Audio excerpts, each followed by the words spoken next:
Hi friends, இன்றைக்கி நம்ம வீடியோவில் ரொம்பவே ஈஸியாக அண்ட் ஹெல்த்தியாக நம்மளோட உடல் எடையை அதிகரிக்கக்கூடிய நட்ஸ் அண்ட் மில்க் ஷேக் தான் எப்படி செய்யுதுன்னு பார்க்க போகிறோம்.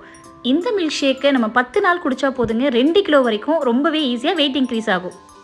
அதுக்கு நான் முதல்ல ஒரு குட்டி மிக்ஸி ஜாரில் 5 பாதாம் சேர்த்துக்கிறேன், கூடவே 5 முந்திரி பருப்பு சேர்த்துக்கிறேன், 10 பிஸ்தா பருப்பு சேர்த்துக்கிறேன், அதோட 2 வால்நட் சேர்த்துக்கலாம், 2 அத்திப்பழம்,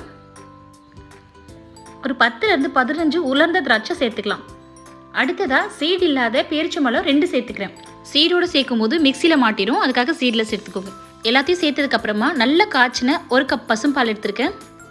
இதில் பாதியை மட்டும் மிக்சி ஜாரில் சேர்த்துக்கலாம். சேர்த்து இந்த மாதிரி பேஸ்ட் பதத்துக்கு நல்லா அரைச்சிட்டு வந்துடலாம். நம்ம சேர்த்துருந்த நட்ஸ் எல்லாம் நல்லா மசிஞ்சதுக்கப்புறமா நான் இதில் வாழைப்பழம் சேர்த்துக்கிறேன். நான் இன்றைக்கி செவ்வாழைப்பழம் எடுத்திருக்கேன். நீங்கள் செவ்வாழை தான் எடுக்கணும்னு அவசியம் இல்லை, நார்மல் வாழைப்பழமே சேர்த்துக்கலாம். ஒரு வாழைப்பழம் சேர்த்துக்கலாம். ஒரு சில ஃபுட்டில் நிறைய சேஞ்ச் பண்ணி என்ன தான் ட்ரை பண்ணாலும் வெயிட் இன்க்ரீஸ் பண்ணலன்னு சொல்கிறது கேள்விப்பட்டிருப்போம். பட் நீங்கள் இந்த நட்ஸ் அண்ட் மில்க் ஷேக்கை ஒரு 10 டேஸ் மட்டும் ட்ரை பண்ணி பாருங்கள், உண்மையாகவே நல்ல சேஞ்சஸ் இருக்கும். இது கூட நீங்கள் டெய்லி லஞ்சில் எக்ஸ் அதிகமாக சேர்த்துட்டு வாங்க, நல்ல டிஃப்ரென்ஸ் தெரியும். இப்போ நான் மீதி வச்சுருந்த பாலையும் சேர்த்துடலாம். மொத்தமாக 1 கப் பால் எடுத்தால் போதும். இதை சேர்த்து அரைச்சிட்டு வந்துடலாம். இப்போ நல்ல மில்க் ஷேக் கன்சிஸ்டன்சிக்கு வந்திருக்கு. இதை ஒரு கப்புக்கு மாற்றிடலாம். நான் சொன்ன மெஷர்மெண்ட் எல்லாமே ஒருத்தருக்கான அளவு தான். நீங்கள் 2 பேருக்குன்னா அது எல்லாமே டபுளாக சேர்த்துக்கோங்க. எல்லாத்தையும் சேர்த்ததுக்கப்புறமா 1 ஸ்பூன் அளவுக்கு தேன் சேர்த்துக்கலாம். தேனை நம்ம மில்கோடு சேர்க்கும் போது இதுவும் வெயிட் இன்க்ரீஸ்க்கு ரொம்பவே யூஸ்ஃபுல்லாக இருக்கும்.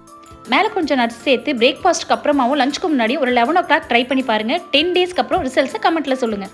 வீடியோ பிடிச்சிருந்தா நம்ம சேனலுக்கு சப்ஸ்கிரைப் பண்ணுங்கள். தேங்க்யூ.